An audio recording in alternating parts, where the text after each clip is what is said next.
Halo teman-teman, bantu channel ini untuk berkembang ya. Klik tombol subscribe dan jangan lupa untuk like and share video ini. Terima kasih dan selamat mendengarkan.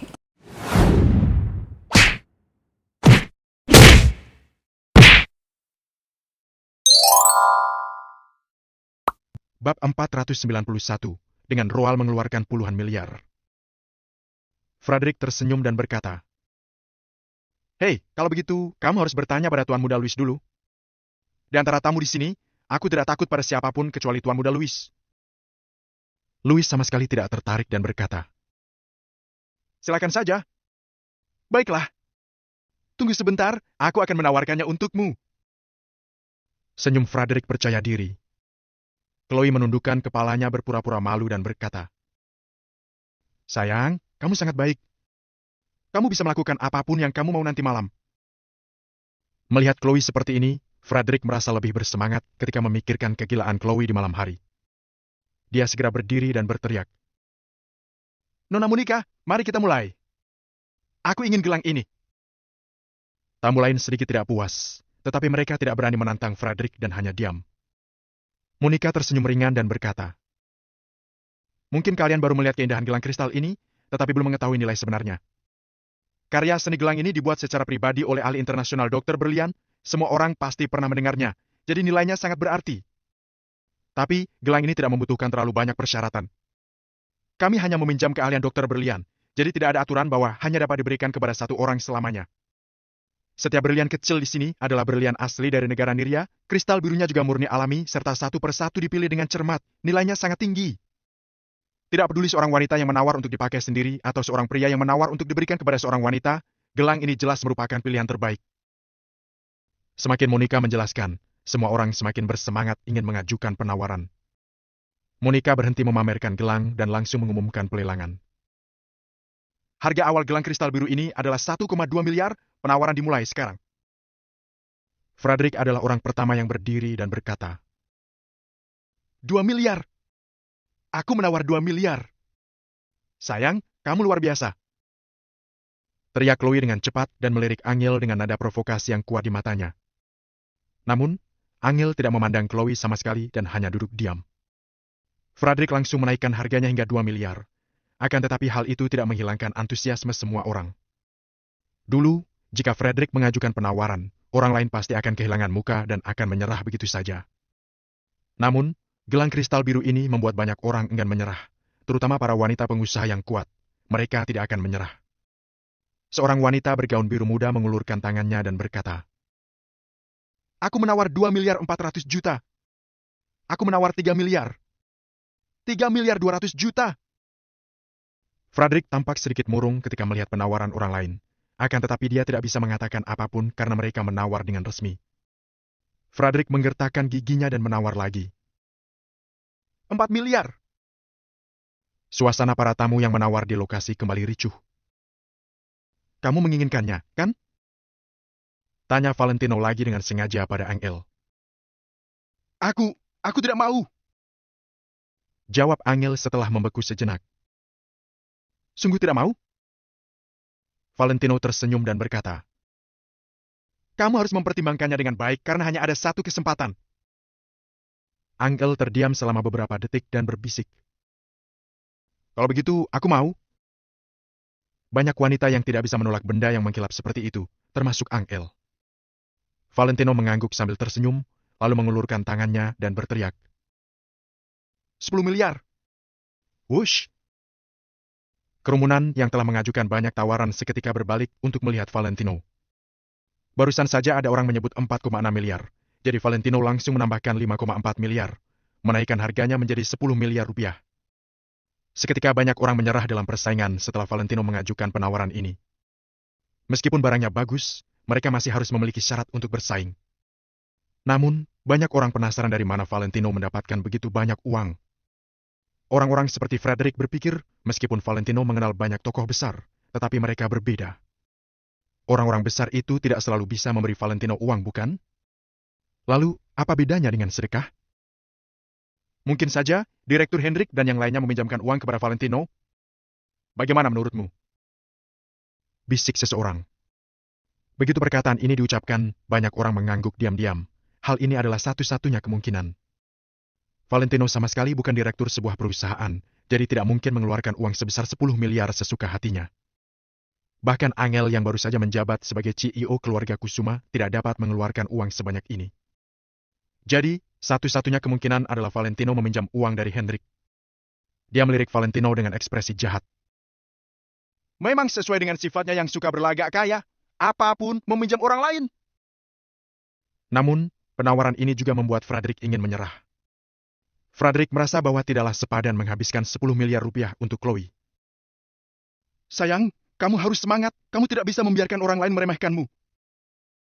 Kata Chloe kepada Frederick dengan panik. Dia boleh kalah dari gadis manapun yang hadir, tetapi dia tidak boleh kalah dari Angel. Dia tidak boleh kalah dari suami sampah Angel. Louis melirik Chloe dan tidak bisa menahan untuk menggelengkan kepalanya. Dia tidak tahu betapa menyedihkannya Frederick sampai dapat menemukan aib seperti itu. Sayang sekali, ketika Frederick mendengar perkataan Chloe bahwa orang lain memandang rendah dirinya, dia segera memikirkan asetnya di dalam hati. Dia langsung berdiri dan berteriak. 12 miliar! Aku akan memberikan 12 miliar! Dia tidak bisa mendapatkan uang sebanyak itu, akan tetapi dia bisa mencari Tuan Besar Willianto. Tuan Besar Willianto yang begitu sayang padanya pasti bersedia memberikan uang itu. Ya ampun, Tuan Muda Frederick menawar 12 miliar! Orang-orang yang sebelumnya masih ragu apakah akan menawar lebih dari 10 miliar pun langsung menyerah. Pada saat ini, mereka tidak lagi memenuhi syarat untuk menawar. Tuan Muda Frederick menawar 12 miliar rupiah, apakah ada lagi? 20 miliar. Sebelum Monica selesai mengucapkannya, Valentino berbicara lagi dengan ringan. Wah! Semua orang tertegun sejenak, kemudian mereka semua menarik napas. Harga ini terlalu berlebihan, bukan? Dari nilai 12 miliar, begitu mudahnya ditambahkan 8 miliar untuk mengajukan penawaran 20 miliar rupiah? Valentino, apa dia pikir dia memiliki sumber keuangan seperti Direktur Hendrik Harahap? Sebelumnya, beberapa orang berpikir tawaran pertama Valentino sebesar 10 miliar adalah karena dia meminjam uang dari Hendrik, tetapi sekarang mereka tidak berpikir demikian. Tidak peduli seberapa baik hubungan mereka, Hendrik tidak mungkin memberi Valentino 20 miliar rupiah secara cuma-cuma, bukan? Jadi, dapat dikatakan uang ini milik Valentino? Namun, menantu pecundang terkenal dari kota Neo dapat menghasilkan 20 miliar dengan hasil kerja keras sendiri hanyalah lelucon tidak masuk akal. Dari begitu banyak orang yang hadir, hanya Hendrik yang tidak mengubah ekspresinya. Dia merasa bahwa penawaran Valentino sebesar 20 miliar adalah hal yang wajar. Bahkan Angel diam-diam menarik pakaian Valentino, memberitahunya untuk tidak bertindak gegabah. Di kamar dagang kota Neo ini, harga tidak bisa hanya diucapkan sesukanya. Jika sudah mengajukan penawaran di depan begitu banyak orang, maka dia harus membayar sejumlah yang diajukan. Jika pada saat itu Valentino tidak bisa mengeluarkannya, bukankah dia akan kena batunya karena mempermainkan kamar dagang kota Neo? Namun, Valentino duduk dengan tenang sambil memasang senyum acuh tak acuh di wajahnya sepanjang waktu. Frederick tidak tahan lagi, seketika menggebrak meja dan berdiri. Valentino! Kamu jangan bersandiwara terus, sedang berlagak kaya dengan uang pinjaman. Semua orang di sekitarnya mengangguk diam-diam. Frederick memang mengatakan hal yang ingin dikatakan banyak orang. Kamu juga bisa meminjam. Jawab Valentino dengan acuh tak acuh. Kamu! Frederick menggertakkan giginya, lalu berbalik untuk melihat Louis. Louis berpikir sejenak, mengulurkan jari dan berkata, Ya. Frederick langsung tertawa. Louis mau meminjamkannya 20 miliar. Bagaimana dia tidak bahagia? Frederick menegakkan tubuhnya dan meneriakkan penawarannya dengan sangat arogan. 30 miliar.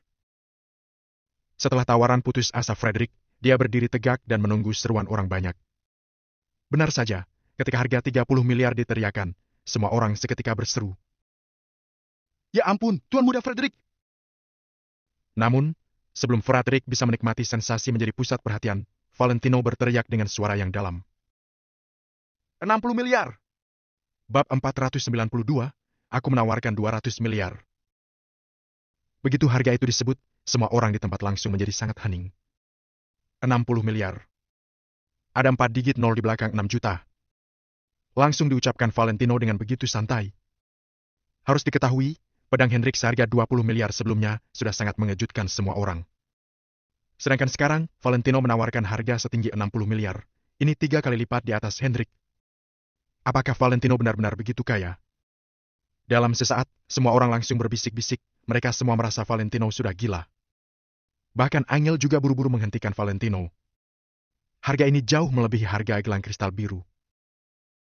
Tidak apa-apa. Menghamburkan uang demi kamu adalah hal yang pantas. Lagi pula, semua uang ini akan didonasikan ke Yayasan Amal Budi Pekerti Kota Neo. Bukankah ini sangat baik? Ujar Valentino sambil tersenyum. Valentino, kamu memang hebat dalam berpura-pura. Ujar Frederick terhadap Valentino dengan penuh amarah. Hendrik dan Mario bertiga hendak berdiri, tapi malah dihentikan oleh Valentino. Kamu juga boleh lanjut meminjam uang. Ujar Valentino dengan tenang sambil melirik Frederick. Frederick langsung tertegun. Sebelum membahas Louis bersedia meminjamkannya uang atau tidak, kalaupun Louis mau meminjamkannya, Frederick juga tidak berani menerima. Uang yang dipinjam harus dikembalikan. Kalau tidak punya kemampuan sehebat itu, walaupun kehilangan akal juga tidak boleh menghamburkan uang. Duduklah. Ketika Frederick sedang terdiam, Louis tiba-tiba berbicara. Frederick terkejut sesaat, dia langsung duduk sesuai perintah Louis. Dia menjadi sangat semangat. Tampaknya, Louis juga sudah tidak tahan melihat tindakan Valentino. Sekarang, Louis pasti mau menyerangnya, kan? Nama Anda Tuan Valentino, kan? Tuan Valentino menawarkan 60 miliar. Apakah ada yang lebih tinggi? Ujar Monica terhadap semua orang sambil melihat Valentino dengan sangat terkejut. 80 miliar. Ujar Louis dengan senyuman percaya diri. Esti. Semua orang melebarkan mata. Apakah ini yang dinamakan kesenjangan? Louis langsung menaikkan 20 miliar. Kekayaan apaan ini? Sungguh menakutkan. 80 miliar. Tuan muda Louis menawarkan 80 miliar. Teriak Frederick sambil berdiri dan mengangkat 8 jari. Dia tidak percaya kalau Valentino bisa mengalahkan Louis. Di saat seperti ini, yang diutamakan bukanlah uang, tetapi harga diri. Sebelumnya Louis sudah kalah saing dari Valentino, sekarang dia ingin memenangkannya kembali dengan uang. Semua ini tergantung Valentino sanggup melawannya atau tidak. Namun, semua orang merasa Valentino tidak akan mengalahkan Louis dari keluarga Brianto. Bagaimanapun juga, Valentino hanyalah menantu tidak berguna. Dia hanya bergantung kepada keluarga Kusuma saja, mana mungkin keluarga Kusuma membiarkan dia menghamburkan uang. Meskipun Valentino bisa meminjamkan uang dengan Hendrik, Hendrik juga tidak mungkin akan meminjamkan 80 miliar. Jadi, banyak orang yang merasa kali ini Louis akan mengalahkan Valentino dengan telak. 120 miliar. Tanpa menunggu Monica berbicara, Valentino langsung menawarkan harganya. Apa? Valentino menawarkan 120 miliar? Astaga! Semua orang tercengang sesaat, kemudian langsung berseru. Kini, Louis juga melirik Valentino dengan terkejut.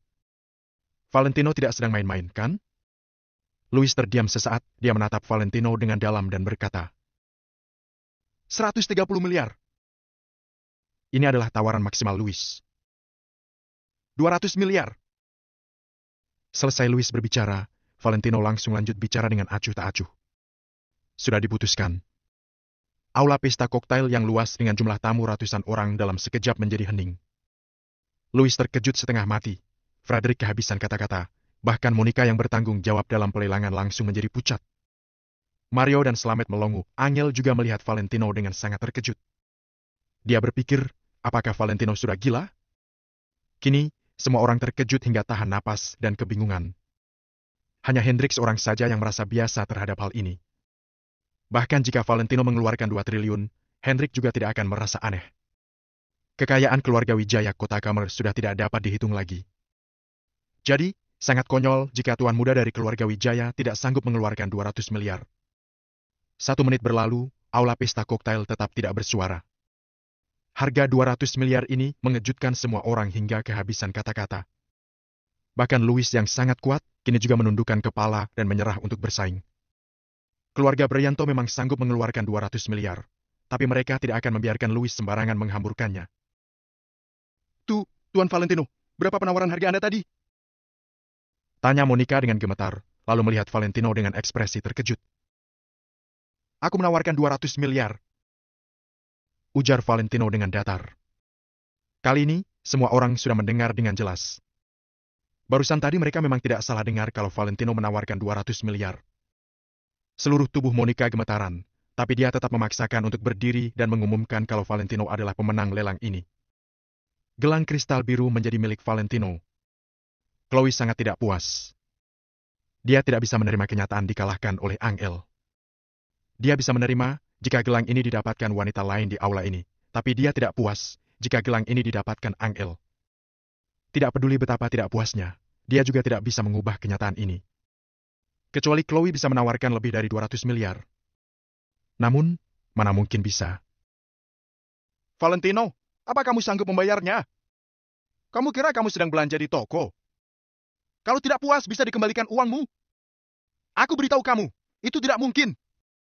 Kalau kamu sudah memberi tawaran, maka kamu harus sanggup membayarnya. Teriak Frederick sambil memelototi Valentino dengan tatapan penuh amarah. Frederick tidak percaya kalau Valentino si menantu tidak berguna ini sanggup mengeluarkan 200 miliar. Kalau aku berani menawarkan harga, maka aku pasti sanggup membayarnya. Kalau kamu tidak percaya, buka matamu dan lihat baik-baik. Jawab Valentino dengan acuh tak acuh. Dia tidak akan marah karena omongan Frederick. Untuk apa memedulikan omongan dari orang tidak penting? Frederick menggertakkan giginya. Dia memang ingin melihat Valentino sanggup mengeluarkan 200 miliar atau tidak untuk mendapatkan gelang kristal biru itu. Setelah acara lelang selesai, tidak lama kemudian pesta koktail juga berakhir. Tamu yang hadir dalam pesta koktail saling berpamitan dan meninggalkan ruangan. Namun, sebagian besar tamu malah duduk dan menunggu sesi terakhir, yaitu proses pembayaran dalam pelelangan. Karena ada banyak orang yang ingin melihat Valentino sanggup mengeluarkan 200 miliar atau tidak. Frederick, Louis dan Chloe tidak buru-buru untuk pergi. Mario dan Slamet berjalan ke belakang panggung untuk mengambil barang yang mereka beli, karena ini harus dilakukan oleh pembeli secara langsung. Hendrik dengan tenang menerima pedang angin Maple Astro seharga 20 miliar. Gelang kristal biru milik Valentino adalah produk lelang dengan harga tertinggi, jadi sedikit merepotkan kalau diperdagangkan. Maka itu, mereka meletakkannya di paling akhir. Valentino hanya menunggu dengan tenang. Aku mau lihat bagaimana Valentino mempermalukan dirinya sendiri. Bahkan Hendrik juga belum tentu sanggup mengeluarkannya, apalagi Valentino yang tidak berguna itu. Hihi, ujar Frederick. Chloe dengan sangat menghina mengatakan, kalau dia sanggup mengeluarkan 200 miliar, aku akan memanggilnya ayah. Bab 493, kamu selamanya hanya seekor semut. Louis tidak bersuara sama sekali. Dia juga tahu kalau 200 miliar bukanlah jumlah yang kecil. Sekarang dia mau melihat apakah Valentino hanya membual tentang penawaran harga sebelumnya. Saat semua orang sedang menerima barang lelangan, ada seorang pria paruh baya yang ingin kabur. Namun, dia langsung dihalangi oleh seseorang di depan pintu. Tuan, kamu mau buru-buru kemana? Barangmu belum diambil? Tanya petugas di depan pintu terhadap pria paruh baya itu. Pria paruh baya itu berperut buncit, kepala botak berkilau dan telinga gemuk seakan-akan terlihat seperti orang kaya. Aku masih ada urusan lain. Ujar pria paruh baya dan ingin pergi. Bos ternyata pelupa ya? Tadi kamu menawarkan 6,4 miliar untuk sebuah lukisan. Apa kamu sudah melupakannya? Ujar karyawan sambil tersenyum. Semua orang langsung memandangnya dengan ekspresi menghina. Dia masih ingin kabur setelah menawarkan harga. Pria paruh baya itu mempermainkan semua orang di sini dan kamar dagang kota Neo. Dia memang terlalu polos. Pria paruh baya itu terdiam sesaat, lalu dengan malu menjawab. Aku hanya gegabah sesaat, sekarang aku tidak mau lagi. Gegabah sesaat. Gegabah itu ada pengorbanannya, bos pernah mendengarnya, kan? Ujar karyawan. Pria paruh baya tertegun sesaat. Belakangan ini dia kaya mendadak, makanya dia punya kesempatan mengikuti pesta koktail. Siapa sangka ada begitu banyak aturan? Tadi dia gegabah sesaat hingga menawar 6 miliar, tapi setelah dia tenang, semakin memikirkannya semakin merasa tidak pantas. Aku tidak punya uang begitu banyak. Minggir! Aku beritahu kalian, aku bukan orang yang gampang ditindas. Aku kenal dengan Wander Dilsen. Ujar pria paruh baya dengan sombong. Namun, satpam itu tidak memedulikannya. Mbak, datang 2 satpam lagi dan langsung menahan lengan pria paruh baya itu. Lepaskan aku! Kalian ini namanya perdagangan paksa. Ini ilegal. teriak pria paruh baya. Haha, kamu nanti baru bilang saja. Seorang satpam tiba-tiba maju selangkah dan memukul kepala pria paruh baya itu. Kemudian langsung menyuruh orang membawanya pergi. Di aula pesta koktail ini, tidak ada yang menghentikannya dan berani menghentikannya. Beraninya pria paruh baya ini mempermainkan kamar dagang kota Neo. Pria ini tidak akan berakhir dengan baik. Hahaha. Valentino, apa kamu sudah lihat? Kamu jangan kira selesai begitu saja setelah menawarkan harga. Kalau kamu tidak sanggup membayarnya, kamu akan diberi pelajaran.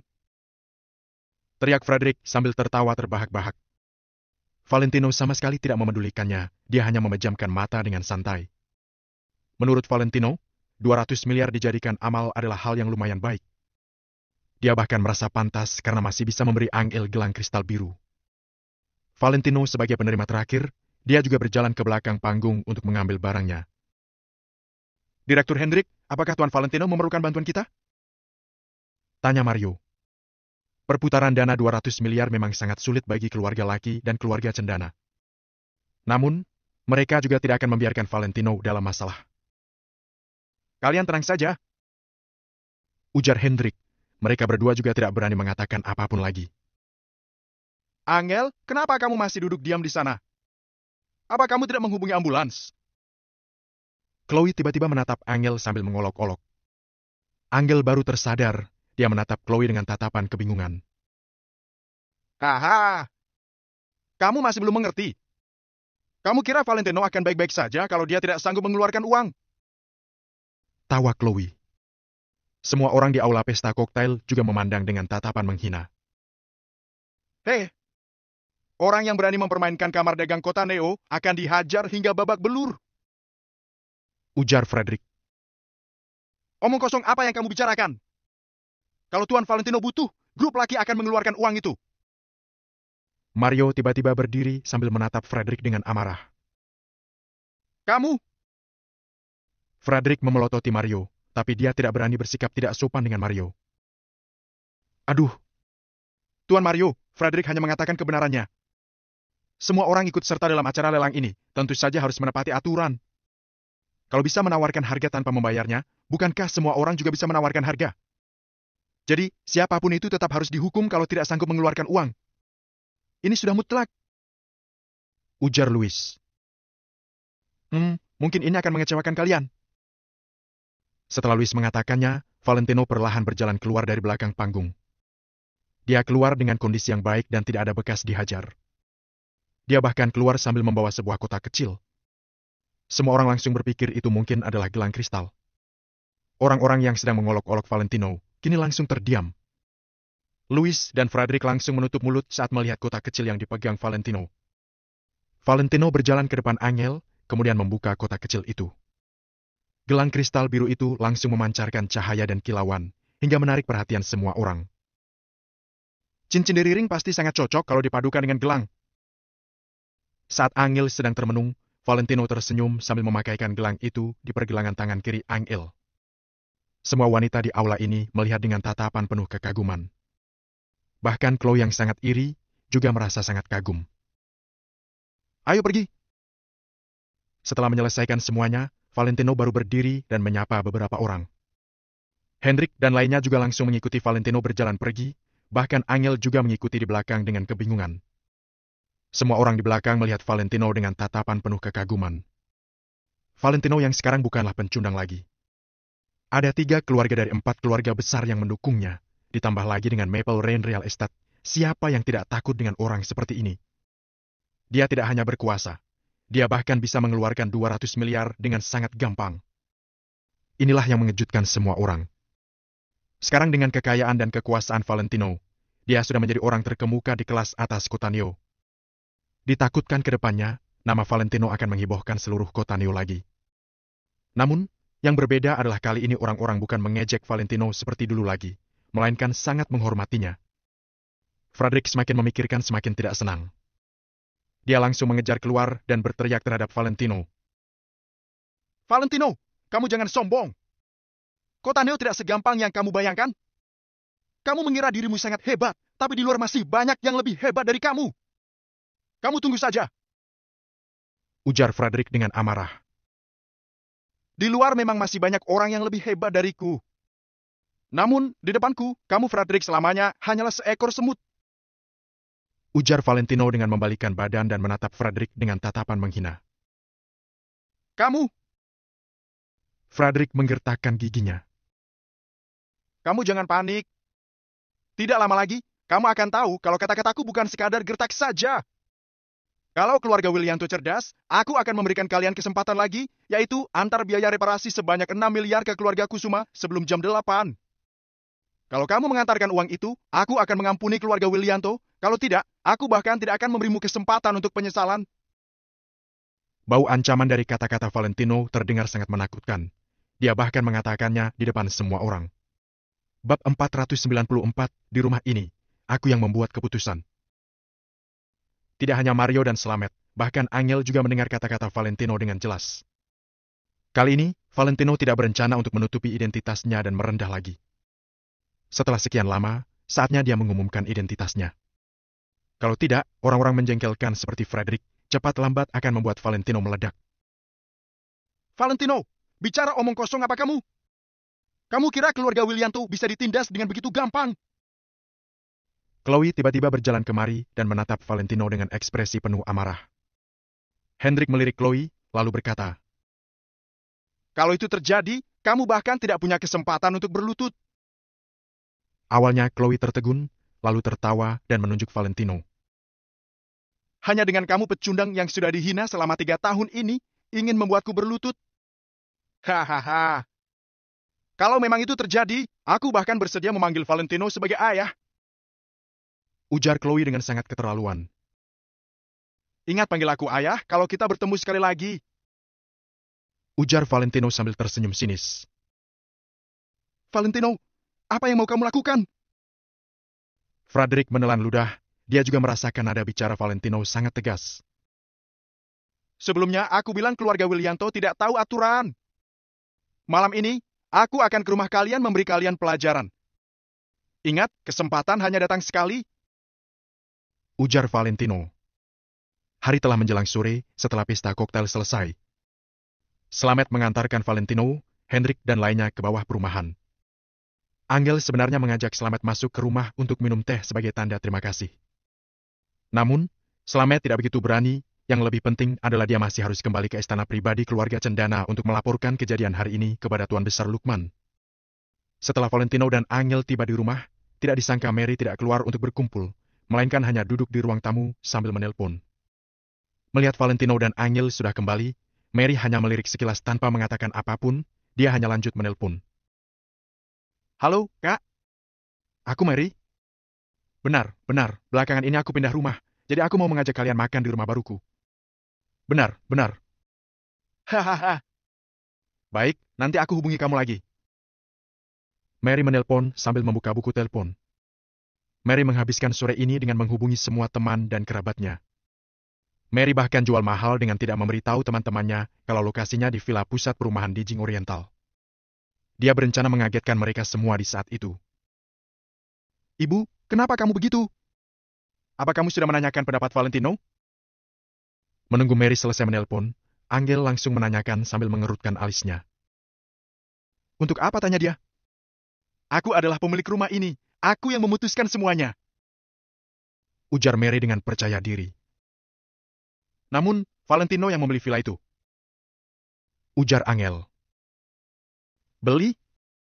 Jujur saja kalau sewa. Untuk apa bilang beli? Lagi pula, kalau memang dia membelinya, maka tetap aku yang memutuskannya. Aku memberikan dia tumpangan selama 3 tahun. Sekarang dia sudah kaya, bukankah dia harus membalas budi? Ujar Mary sambil berdiri. Valentino mengerutkan alisnya sambil berkata, aku akan mengizinkanmu tinggal di villa, tapi semua pengeluaranku selama 3 tahun ini diberikan oleh Angel, kamu tidak memberiku sepeser pun. Mary memukul meja sambil berkata dengan penuh amarah. Valentino! Bicara omong kosong apa kamu? Angel adalah anakku, aku ibunya Angel. Uang dia sama dengan uangku. Dia memberikanmu, sama saja dengan aku yang memberimu.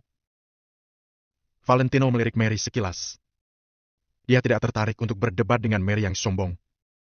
Setidaknya pengeluaran Valentino selama 3 tahun di keluarga Kusuma, semuanya diberikan oleh Angel dari gajinya yang tidak banyak itu. Dikarenakan David tidak bisa melakukan apapun, dia sudah dipecat oleh Bobby dari grup Kusuma. Jadi dia sudah sangat lama di rumah.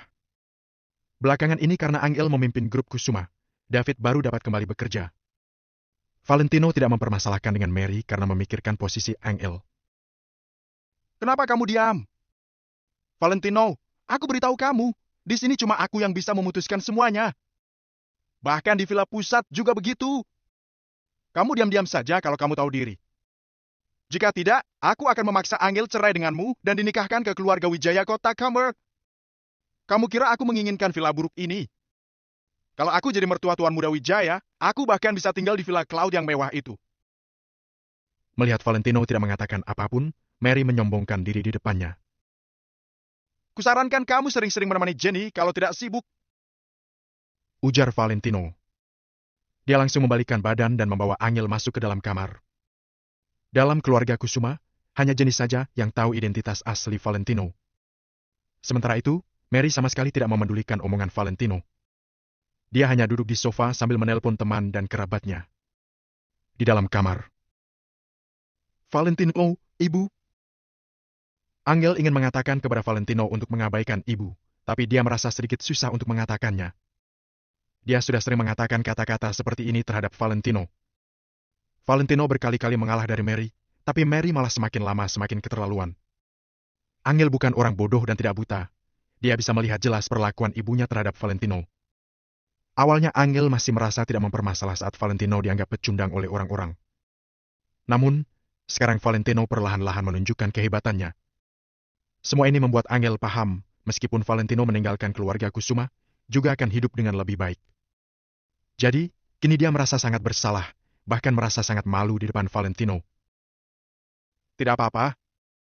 Aku bertahan di keluarga Kusuma hanya karena janji dengan Tuan Besar Kusuma dan kamu saja. Valentino adalah orang yang sangat mengutamakan janji, dia sangat mementingkan janjinya dengan Tuan Besar Kusuma. Kata-kata yang telah diucapkan harus ditepati. Ditambahkan dengan perasaannya terhadap Angel, jadi dia tidak mungkin merasa tidak senang dengan Mary. Orang-orang mengira Valentino sangat sabar, padahal sebenarnya dia sama sekali tidak memedulikannya. Aku juga tidak ingin begitu, apalagi dia adalah ibuku. Ujar Angel dengan ekspresi kebingungan dan perasaan menderita. Di satu sisi adalah orang tua kandung, di sisi lain adalah pria yang dia sayang. Dia yang berada di tengah-tengah merasa sangat menderita. Keluarga kita sungguh unik. Di keluarga lain, suami yang diapi di tengah mertua dan istri. Kalau keluarga kita malah terbalik. Ujar Valentino tanpa daya. Sika? Sika? Sika? Angel tertawa karena omongan Valentino. Setelah itu, dia mengelus kepalanya dan tidak memikirkan lagi. Valentino, gelang ini cantik sekali, tapi ini 200 miliar. 200 miliar. Aku bahkan tidak berani memakainya lagi. Ujar Angel sambil melebarkan matanya. Teringat gelang ini seharga 200 miliar, membuatnya merasa seperti dalam mimpi.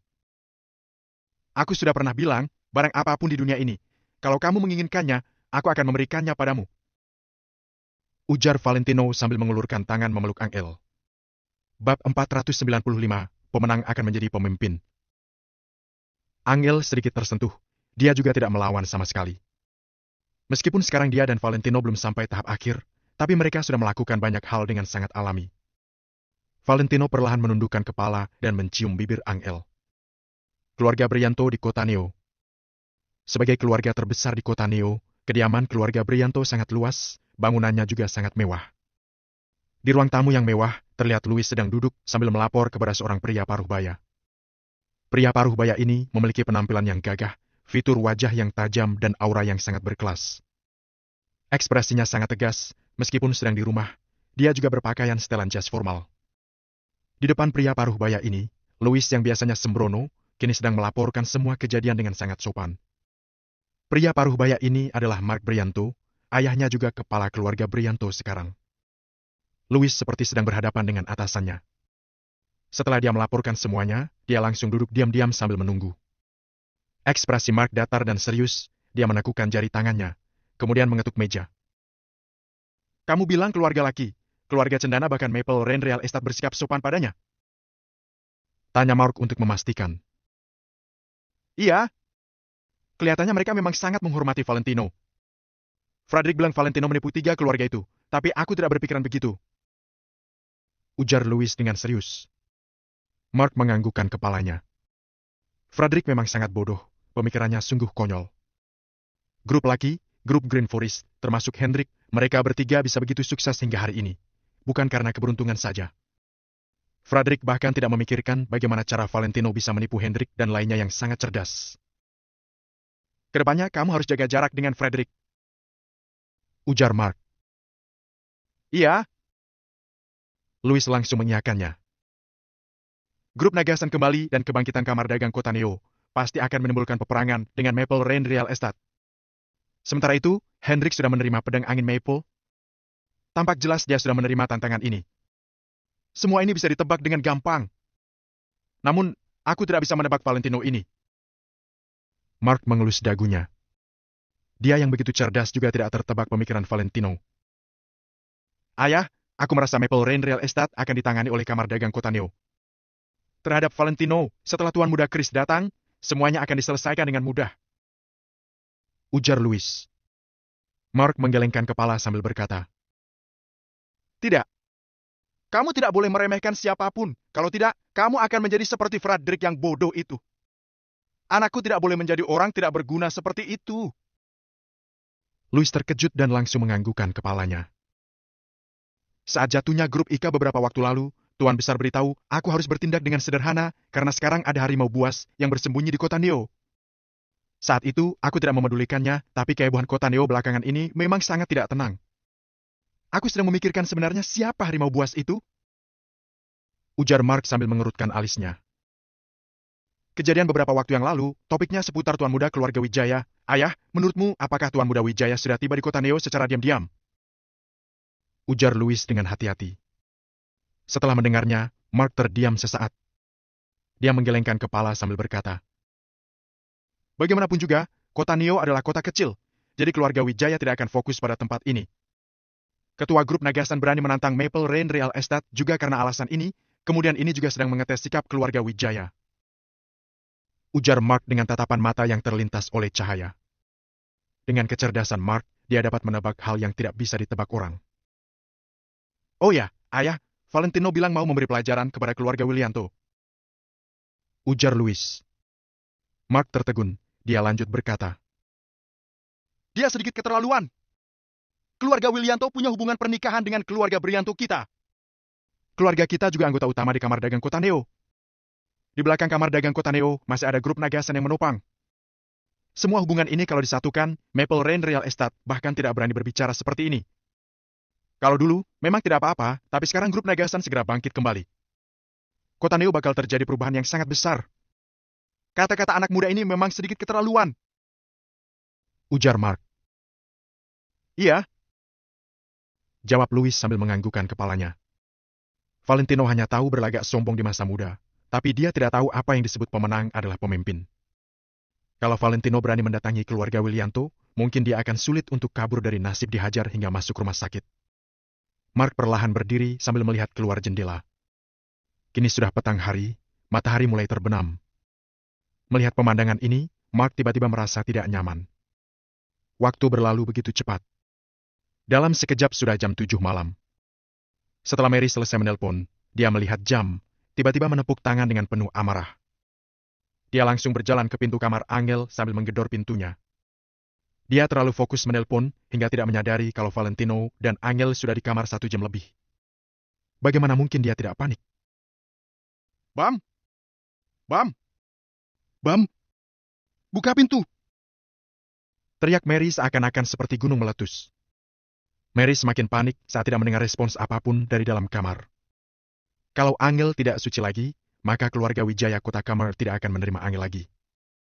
Kalau begitu, bukankah dia tidak akan menjadi ibu mertua dari Tuan Muda keluarga Wijaya Kota Kamar?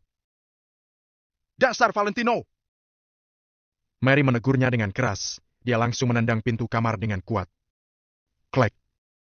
Di saat ini, tiba-tiba pintu kamar terbuka. Tadi Mary terlalu panik hingga menggunakan semua kekuatannya. Jadi dalam sekejap dia tidak sempat menghentikan gerakannya. Aduh! Mary berteriak dan langsung terjatuh di lantai. Bu! Mary bergelindingan beberapa kali hingga telungkup di lantai. Aduh! Pinggangku! Mary langsung duduk tegak. Saat dia mengangkat kepalanya, dia langsung saling bertatapan dengan Valentino. Valentino tertegun sesaat, dia mengulurkan sebelah tangannya untuk Mary. Plak!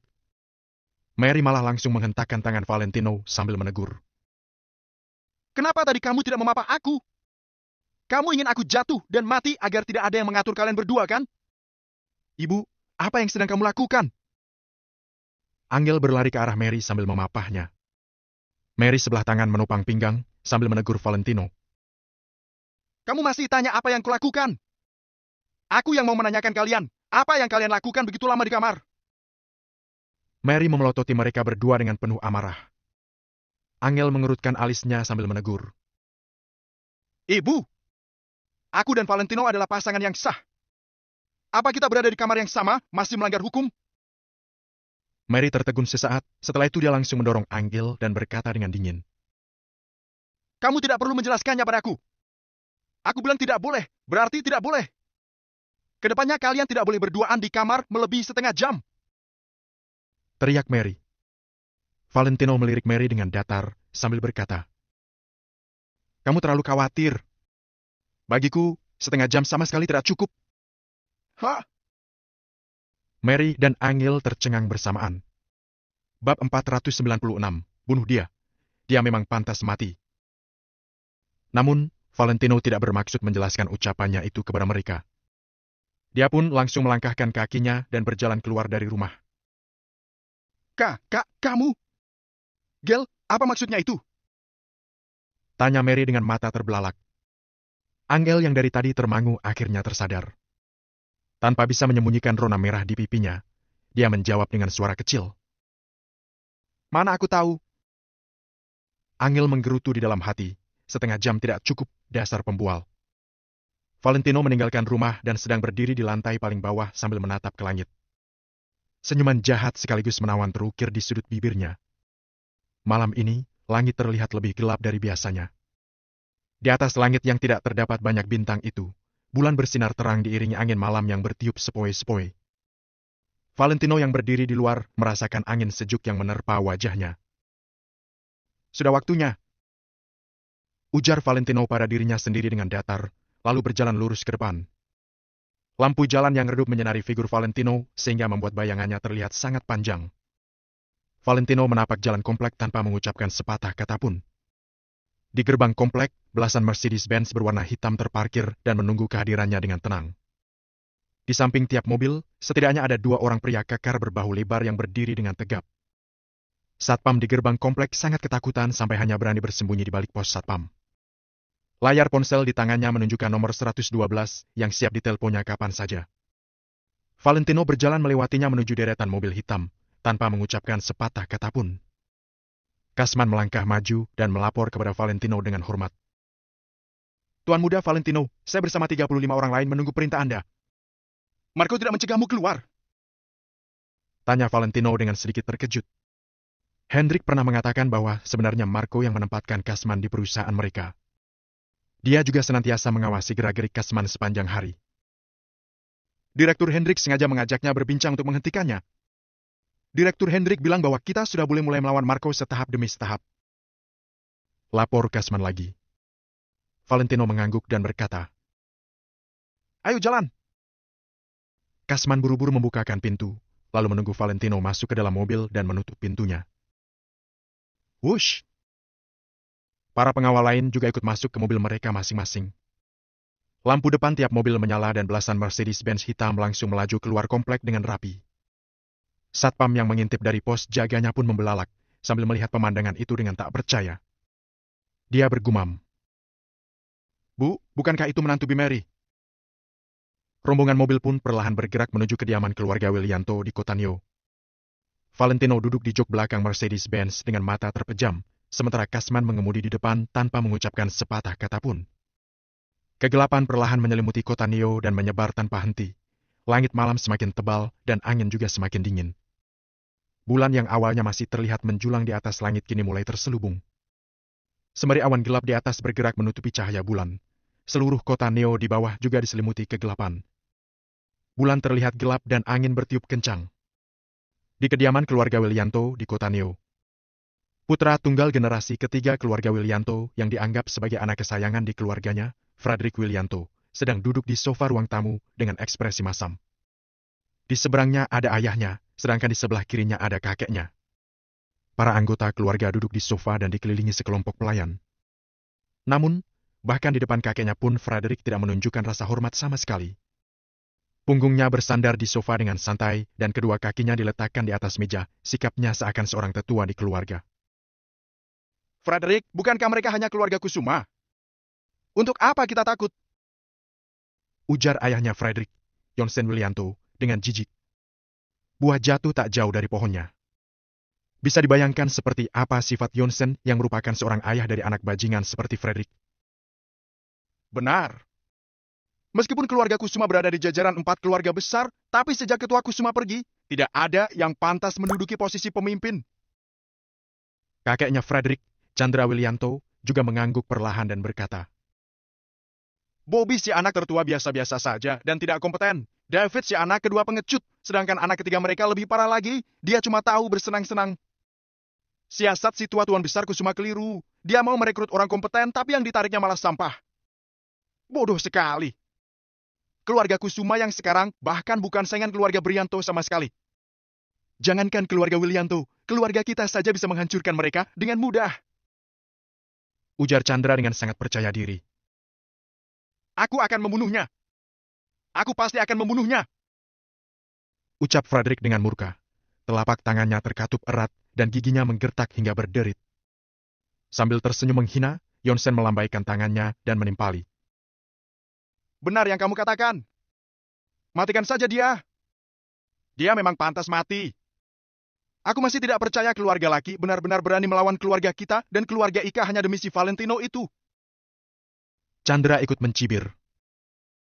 Dasar bocah sembrono, baru saja mengecap garam dunia, dia sudah berlagak mau mengajari keluarga kita bagaimana cara berperilaku. Siapa dia sampai berani berbicara seperti itu terhadap tetua keluarga Willianto yang jauh lebih tua darinya? Mendengar Chandra berkata demikian seolah menambah bahan bakar ke api kemurkaan Frederick. Dia tak sabar ingin melihat Valentino berlutut di depannya sekarang juga. Tuan muda, ini teh yang Anda minta. Seorang wanita paruh baya yang mengenakan seragam pelayan melangkah maju sambil memegang secangkir teh panas, lalu mempersembahkannya ke hadapan Frederick. Pelayan ini tampak berusia 40-an, tangannya keriputan dan ekspresi wajahnya ketakutan. Dia jelas-jelas sangat takut pada Frederick. Pergi! Frederick tiba-tiba mengangkat tangannya dan menepis cangkir berisi teh panas itu. Air panas yang mendidih langsung tersiram ke tangan wanita itu. Pelayan wanita itu berseru kesakitan. Tangannya melepuh sampai lukanya bisa terlihat dengan mata telanjang. Namun, Frederick tidak peduli sama sekali. Frederick menatap wanita paruh baya itu dan berseru dengan marah. Kubilang pergi! Kamu tidak dengar? Para pelayan yang berdiri di sekitar pun sudah terbiasa melihat pemandangan seperti ini. Bahkan ayah dan kakeknya Frederick serta para anggota keluarga lain menganggap itu hal yang normal. Yonsen meraung dengan marah. Apa-apaan kamu? Kenapa masih di sini? Pergi saja kalau tidak bisa bekerja dengan benar. Wanita itu buru-buru menoleh ke Yonsen dan memohon. Tuan Yonsen, Anda tidak boleh begini. Anak saya masih harus berkuliah. Kalau saya tidak punya pekerjaan, dia tidak akan bisa kuliah. Frederick yang berhasil menemukan tempat pelampiasan baru pun langsung berseru. Apa hubungannya kuliah anakmu dengan keluargaku? Kalau mau kerja, kerjakan yang beres. Kalau tidak bisa, pergi dari sini. Kamu dan Valentino sama saja, sama-sama sampah. Sampah pemboros yang mesti bergantung pada orang lain cuma buat bertahan hidup. Kamu bahkan tidak mampu membiayai kuliah anakmu. Buat apa kamu hidup? Mending mati saja sana. Frederick menggila. Dia meneriaki seorang wanita seusia ibunya sendiri dan mengungkapkan sifat aslinya yang paling busuk. Mata wanita itu merah karena kesal, tetapi dia tetap menundukkan kepalanya dan buru-buru meminta maaf. Kehidupan ini adalah kehidupan pertama bagi semua orang sebagai manusia. Kalau bukan karena tidak punya pilihan, siapa yang sudi dimarahi anak muda yang sebaya dengan anaknya sendiri? Melihat sikap rendah hati wanita itu, Frederick tidak berhenti dan malah memarahinya dengan lebih garang lagi. Frederick benar-benar sudah menggila. Dia bahkan memperlakukan orang di depannya seolah-olah orang itu adalah Valentino. Semua keluh kesahnya pun dilampiaskan pada pelayan itu. Brengsek! Kamu itu sampah, persis seperti Valentino. Jijik rasanya melihat sampah sepertimu. Keluar sekarang juga! Frederick tiba-tiba melangkah maju dan menampar wanita paruh baya itu dengan keras. Plak! Tamparan tersebut sangat nyaring dan membuat pelayan itu sampai mundur beberapa langkah ke belakang. Namun, para anggota keluarga Willianto hanya menyaksikan dari samping dan tidak berniat menghentikan Frederick sama sekali. Bab 497. Hidup pun kamu tidak layak. Karakter Frederick yang selalu seperti bajingan itu dikarenakan mereka tidak pernah mengekangnya maupun menasihatinya. Frederick mengulurkan tangannya untuk mengeluarkan segepok uang. Plak! Frederick melemparkan uang itu ke wajah si pelayan wanita. Sambil tersenyum ceria dan berkata, "Bukannya kamu butuh uang? Nah, ini aku kasih. Pergi sana. Sampah." "Tuan muda, saya..." ujar wanita itu dengan mata berlinang air mata. Frederick mengangkat telapak tangannya dan mengancam. "Kalau ada satu lagi kata yang keluar dari mulutmu, akan kutampar kamu. Coba saja kamu tampar, nanti jarimu bakal kupotong." Tiba-tiba terdengar suara seseorang yang sedingin es dari luar pintu. Mendengar suara ini, tangan Frederick sontak terhenti di udara. Sebelum orang-orang di ruang tamu sempat bereaksi, seorang pria muda dengan ekspresi dingin sudah berjalan masuk ke dalam ruangan. Dengan kedua tangan di balik punggung, pemuda itu melangkah masuk dengan mantap. Matanya yang dingin tertuju Frederick, seolah-olah dia ingin menelannya hidup-hidup. "Kamu? Kakek! Itu si Valentino, bunuh dia! Cepat bunuh dia!" teriak Frederick dengan keras dengan mata membelalak. Dia tidak lagi memedulikan pelayan yang terduduk di lantai itu. Yonsen langsung bereaksi dan bangkit sambil berteriak. "Kenny, panggil seseorang untuk mengikat Valentino!" Drap! Drap! Drap! Drap! Lebih dari 20 orang pengawal keluarga Willianto yang berdiri di ruang tamu langsung berlari ke depan dan mengepung Valentino. Frederick yang terlihat sangat bahagia pun tertawa terbahak-bahak sambil berkata, "Valentino! Valentino! Pintu surga sudah terbuka untukmu. Kamu malah tidak masuk, malah mati-matian datang kemari untuk masuk ke pintu neraka. Hari ini, kamu bakal binasa di tanganku. Ikat dia!" Para pengawal keluarga Willianto pun satu persatu bergegas mengelilingi Valentino. Drap! Drap! Drap! Drap! Namun, tiba-tiba terdengar suara langkah kaki yang lebih keras lagi dari luar pintu sebelum mereka sempat menyentuh ujung rambut Valentino.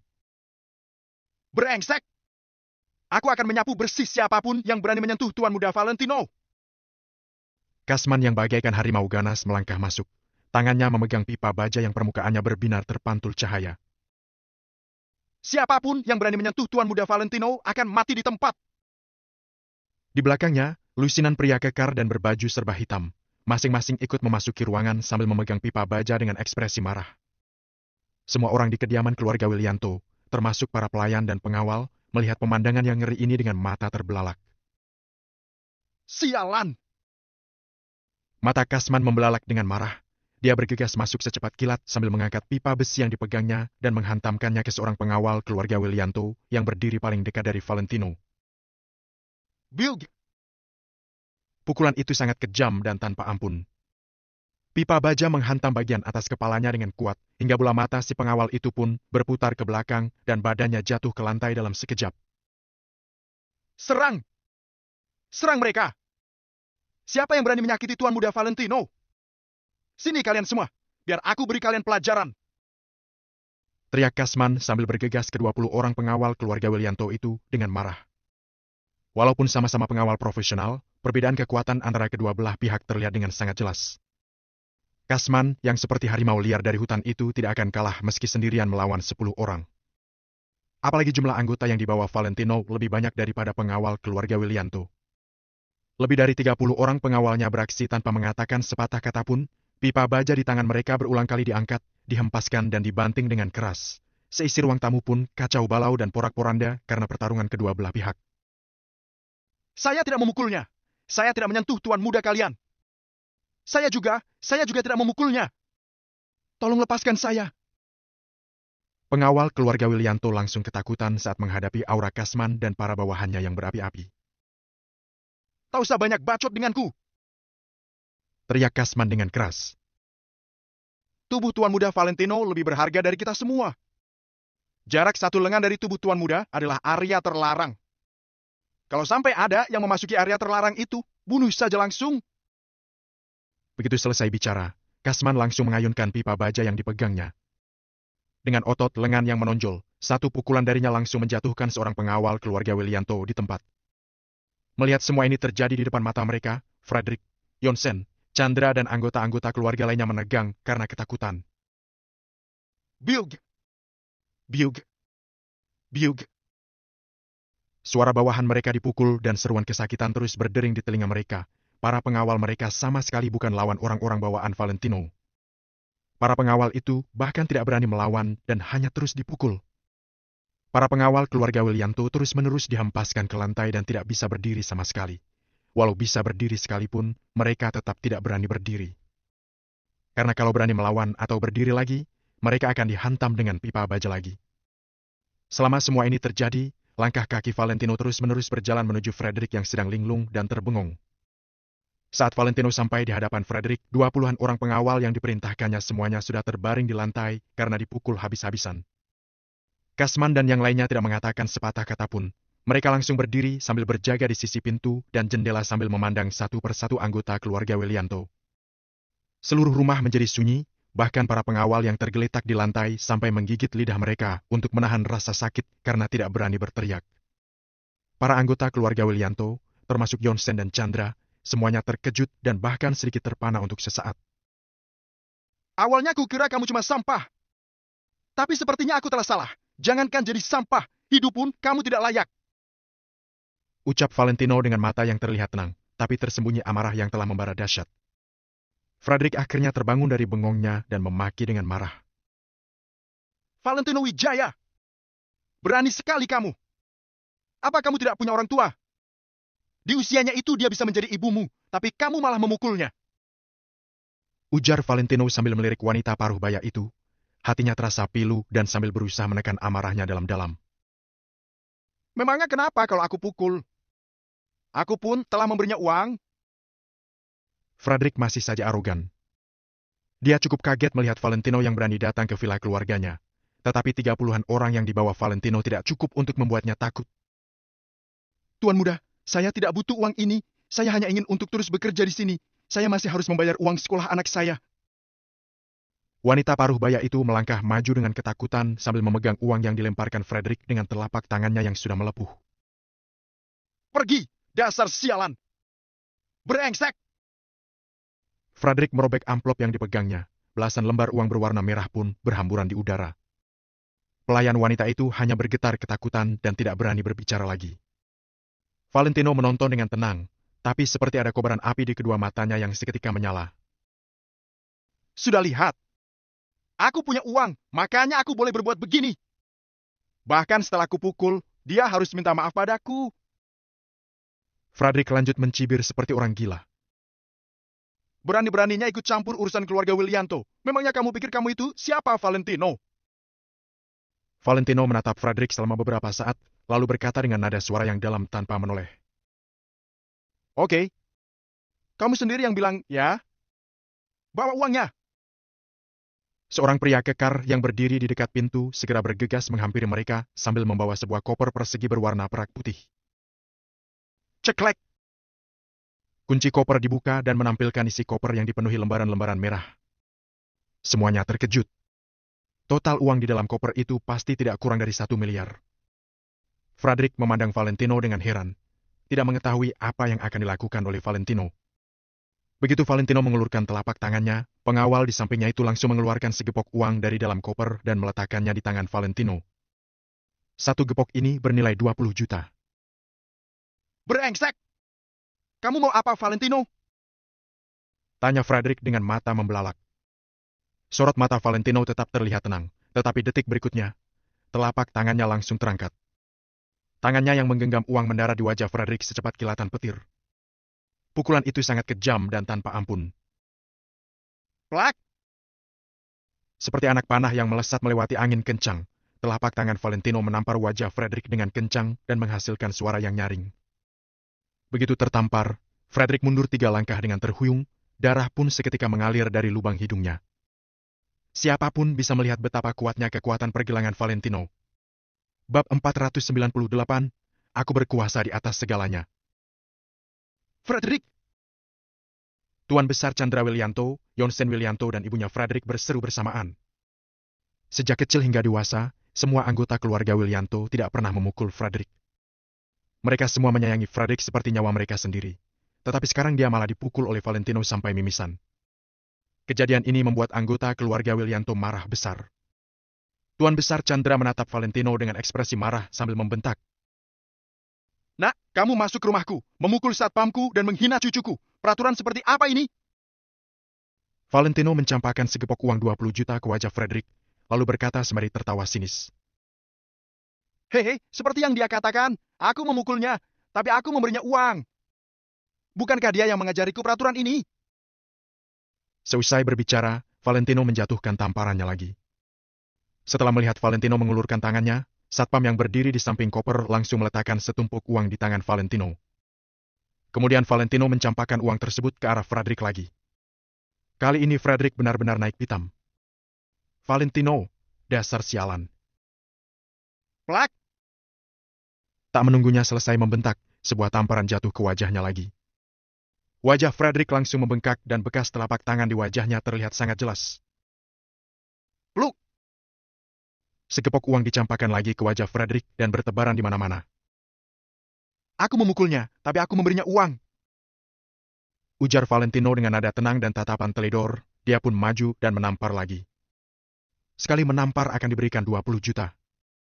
Sekarang Valentino sedang menghukum Frederick dengan menggunakan 10 kali lipat cara seperti yang dilakukan Frederick terhadap wanita tersebut. Membalas kejahatan dengan ratusan kali lipat. Orang keluarga Willianto tampak sangat marah, tetapi Kasman dan yang lainnya ketakutan. Mereka tidak berani bertindak gegabah. Saat ini, 20 satpam keluarga Willianto berbaring di lantai. Siapa lagi yang bisa membantu mereka? Semua orang hanya bisa dengan tenang melihat Valentino menampar Frederick.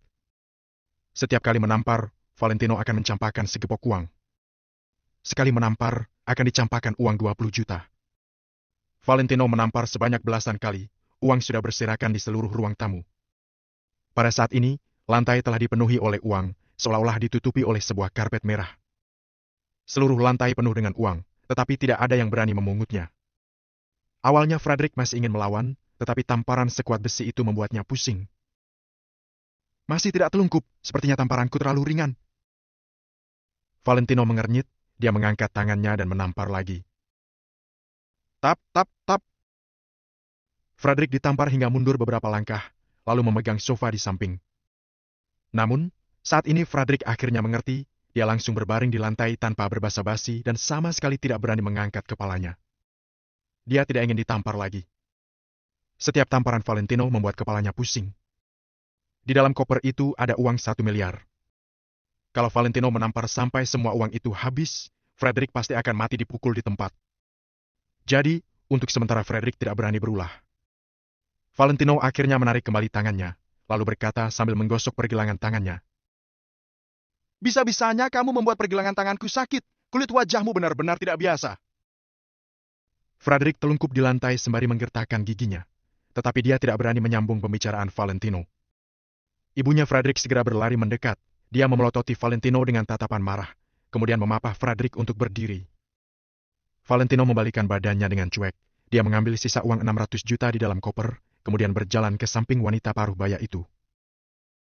Aku minta maaf padamu mewakili keluarga Willianto. Uang ini adalah ganti rugi dari keluarga Willianto untukmu. Periksakan dulu tanganmu di rumah sakit.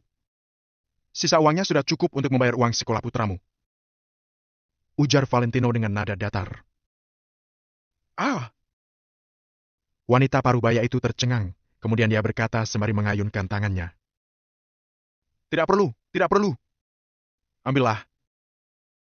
Valentino menyodorkan koper ke tangan wanita tersebut, lalu membalikkan badannya dan berkata, Di sini ada keluarga Willianto, mulai sekarang kamu tidak bisa bekerja di sini lagi. Wanita paruh baya sontak tercengang dan berdiri kaku di tempat. Pergilah. Valentino melambaikan tangannya tanpa menoleh. Dua pengawal berbaju hitam segera mendekat, lalu mengawal wanita paruh baya meninggalkan ruangan. Hai MPH! Frederick tidak melakukan kesalahan, jadi uang itu tidak termasuk ganti rugi dari keluarga Willianto.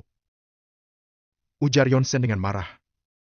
Sampai sekarang, dia sudah tidak merasa bahwa Frederick melakukan kesalahan. Jadi dia tidak ingin membayar ganti rugi sedikit pun.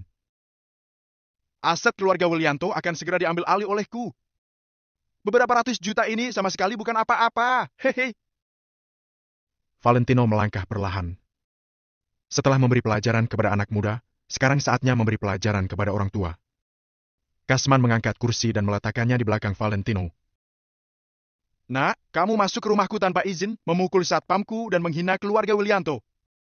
Kamu pikir kamu bisa berkuasa di atas segalanya di kota Neo? Ujar Chandra sembari menatap Valentino dengan tatapan dingin. Berkuasa di atas segalanya. Setelah mendengarnya, Valentino berhenti melangkah. Dia merenung sejenak, kemudian duduk perlahan.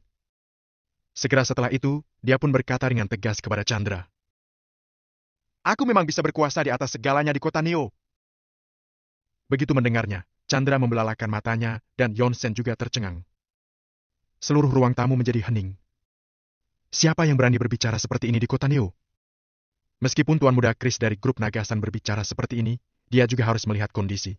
Karena kota Neo bukan hanya merupakan kawasan bisnis. Namun, Valentino malah begitu arogan.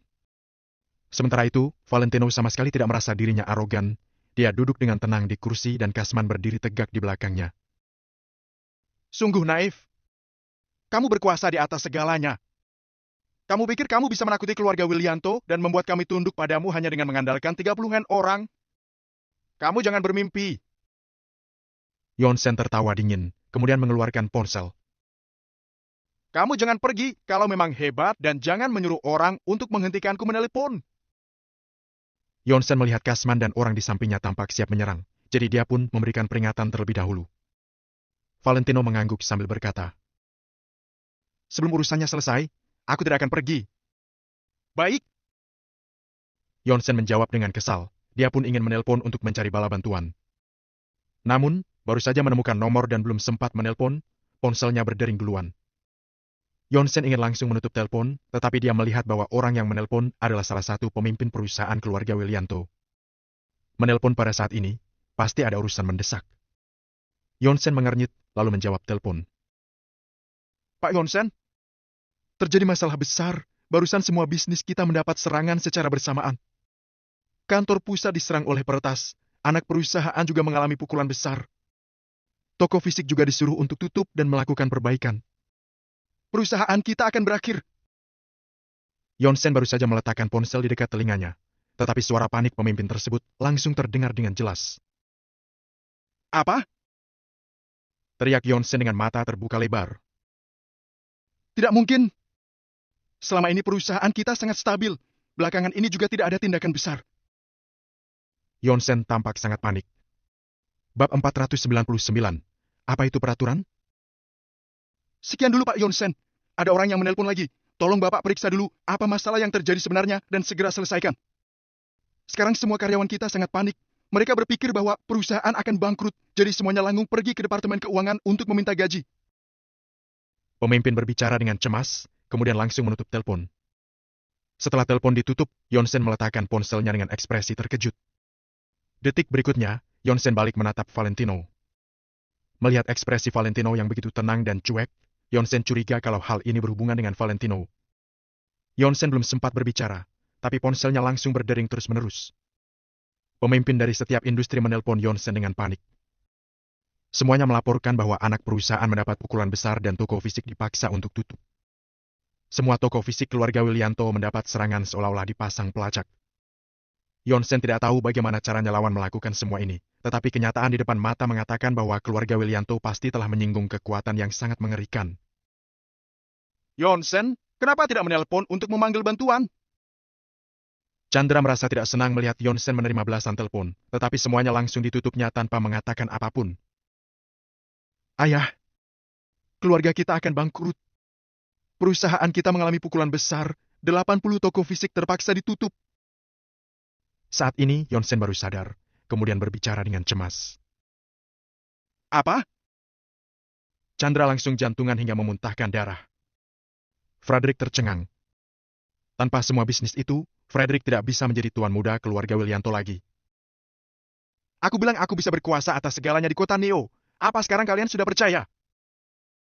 Ujar Valentino sambil menghadap ke semua anggota keluarga Willianto dengan ekspresi tenang. Setelah mendengarnya, semua orang melihat ke arah Valentino dengan ekspresi terkejut. Valentino! Kamu yang melakukannya! Sialan! Kamu benar-benar cari mati!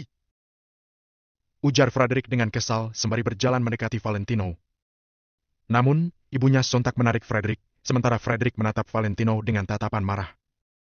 Ekspresi Valentino tampak sinis, dia menundukkan kepalanya tanpa berbicara sembari mengopek kukunya seolah-olah tidak ada orang di sampingnya. Valentino! Kamu benar-benar mencari mati! Bentak Yonsen dengan marah. Diam! Chandra tiba-tiba membentak untuk menghentikan Yonsen. Chandra memang arogan, tetapi dia sudah berkecimpung dalam dunia bisnis selama bertahun-tahun, jadi tentunya dia lebih pintar melihat kondisi daripada Frederick dan Yonsen. Valentino sanggup menyerang keluarga Willianto dengan taktik sekeji ini. Chandra tahu kalau Valentino sudah ada persiapan. Valentino berani menghancurkan keluarga Willianto dalam waktu 10 menit. Tentunya dia memiliki keyakinan yang tinggi. Selain itu, Chandra mengerti, meskipun sekarang keluarga Willianto meminta bantuan pada keluarga Brianto, mereka mungkin tidak akan mendapatkan dukungan sama sekali. Karena 10 menit yang lalu, keluarga Willianto masih merupakan keluarga besar tingkat kedua di kota Neo. Di tangan mereka juga ada kekuatan yang dibutuhkan oleh keluarga Brianto. Namun, sekarang keluarga Willianto sudah bangkrut. Semua bisnis telah dihancurkan. Kedudukan mereka di kota Neo langsung menurun bahkan sama sekali tidak punya kekuatan lagi di mata orang lain. Apakah mungkin keluarga Brianto bersedia untuk mengerahkan segenap usaha demi membantu keluarga yang sudah terpuruk? Sudah jelas tidak mungkin. Chandra mengerti bahwa keluarga Willianto sudah tidak berkuasa dan nasib mereka selanjutnya berada di tangan pemuda yang ada di hadapannya ini. Chandra menghela napas panjang lalu duduk perlahan. Dia seolah-olah menjadi tua 10 tahun hanya dalam sekejap. Wajahnya juga penuh dengan kerutan. Ayah, kenapa? Cepat hubungi Tuan Jason. Ujar Yonsen mendesak. Frederick pun segera berkata. Kakek, cepat hubungi kakek Jason. Kalau keluarga Brianto bertindak, Valentino pasti celaka. Kalian ini. Dasar brengsek. Diam! Bentak Chandra dengan tubuh gemetaran. Kini keluarga Willianto telah bangkrut. Jangankan hanya memiliki hubungan pernikahan dengan keluarga Brianto, meski punya hubungan darah, keluarga Brianto juga tidak akan melindungi mereka. Yonsen dan Frederick membelalakan mata mereka, tetapi tidak berani berbicara lagi. Katakanlah, ada masalah apa kamu datang kemari hari ini? Ujar Chandra sembari menatap Valentino. Valentino masih sedang mengopek kukunya dengan serius sembari berkata dengan tenang. Seperti yang kukatakan tadi, keluarga kalian tidak tahu peraturan, jadi aku datang untuk memberitahukan kalian peraturannya. Peraturan apa? Tanya Chandra setelah merenung sejenak. Aku memberikan kalian waktu 3 hari untuk membayar uang perbaikan sebesar 6 miliar, tapi kalian tidak mengantarkannya ke rumah keluarga Kusuma. Jadi, apakah keluarga kalian menganggap perkataanku seperti angin lalu? Valentino meniup jarinya, lalu mendongak perlahan-lahan dan menatap Chandra dengan tatapan tegas. Shh. Begitu melihat tatapan Valentino, tubuh Chandra gemetar. Chandra tak menyangka dirinya yang jatuh lebih tua dari Valentino, malah ketakutan setelah melihat tatapan Valentino. Sepertinya tujuan Tuan Valentino bukan itu. Biaya perbaikan 6 miliar hanya alasan saja.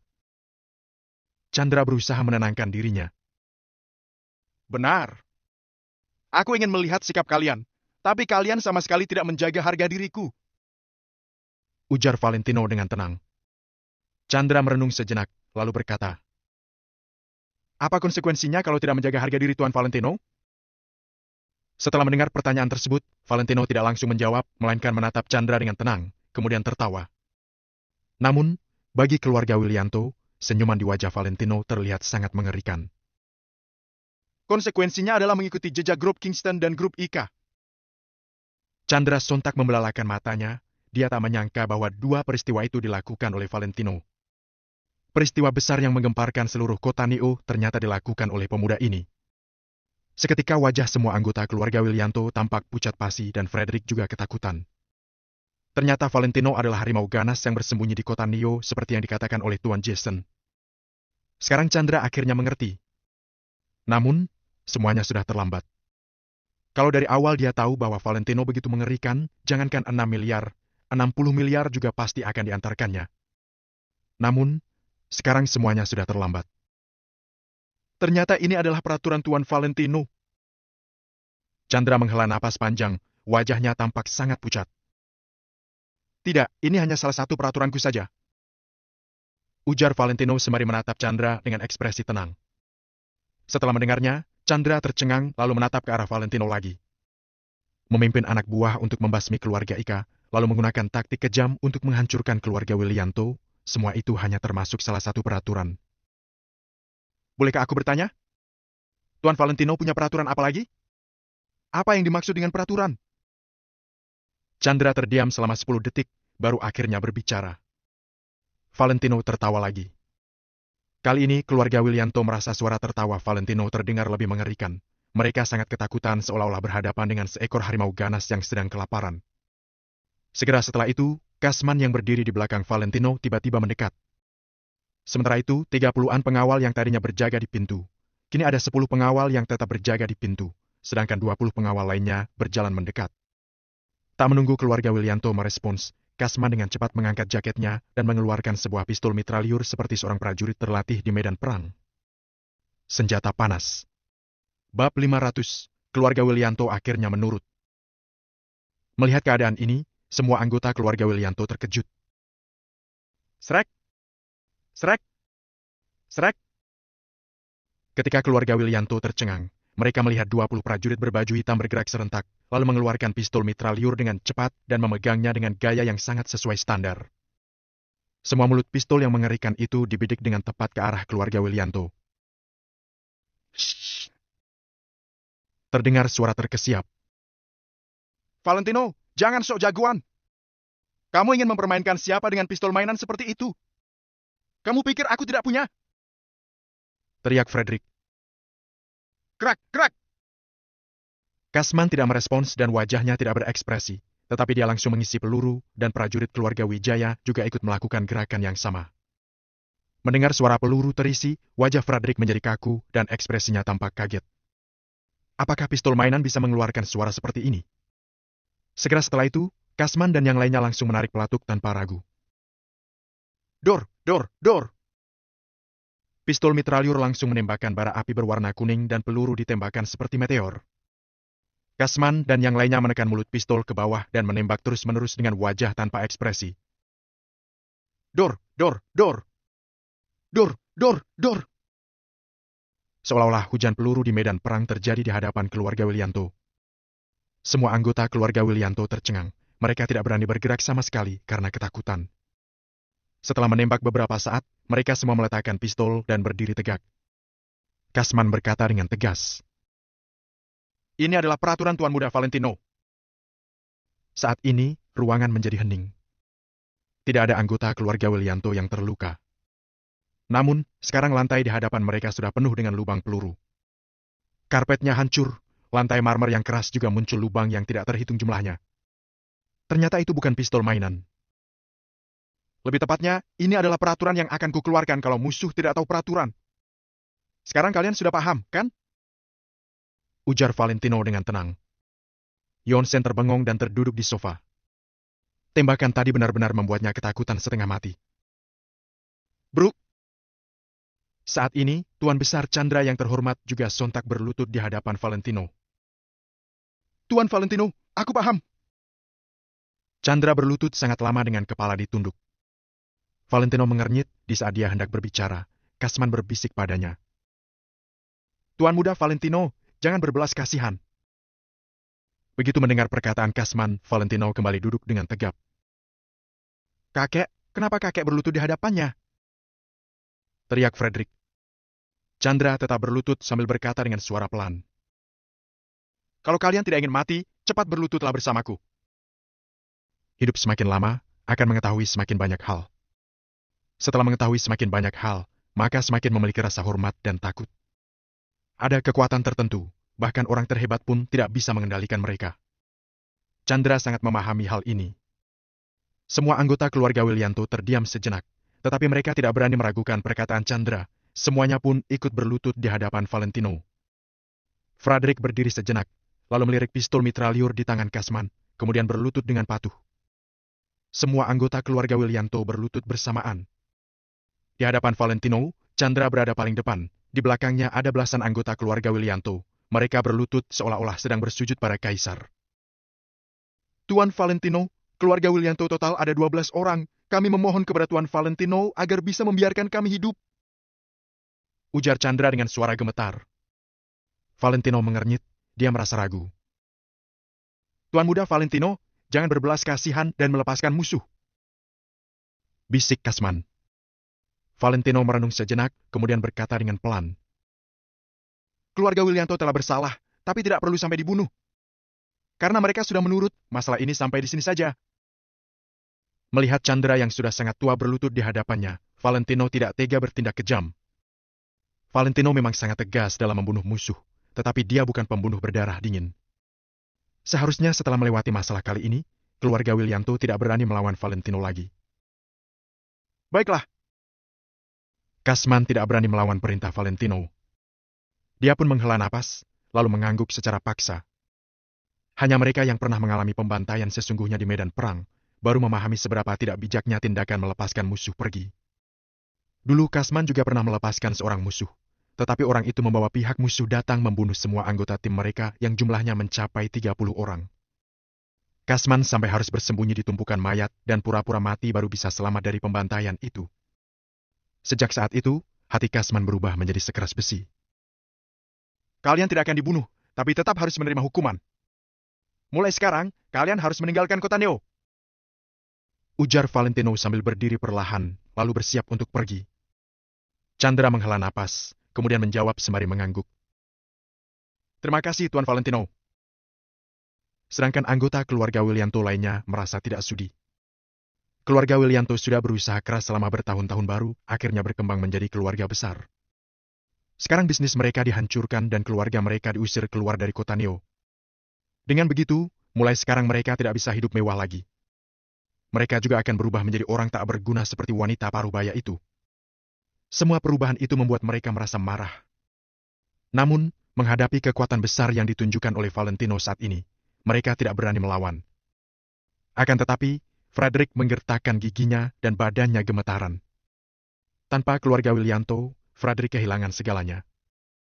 Mobil mewah, villa mewah, wanita cantik dan uang, semua itu akan menjauh dari Frederick. Frederick yang sudah terbiasa hidup mewah, mana mungkin dia bisa menerima hidup layaknya orang biasa? Semakin dipikirkan, Frederick merasa semakin benci. Dia merasa semua ini disebabkan oleh Valentino yang menghancurkan semua miliknya. Detik berikutnya, Frederick mendongak, lalu menatap kepergian Valentino dengan tatapan dingin sambil perlahan-lahan meraba sesuatu di bagian pinggangnya. Kak Kasman, tolong antar mereka pergi. Valentino merenung sejenak, kemudian pergi dengan tangan diletakkan di belakang. Baik, Tuan Muda Valentino. Kasman terpaksa mengangguk. Setelah itu, Kasman balik melihat anggota keluarga Willianto dan hendak berbicara.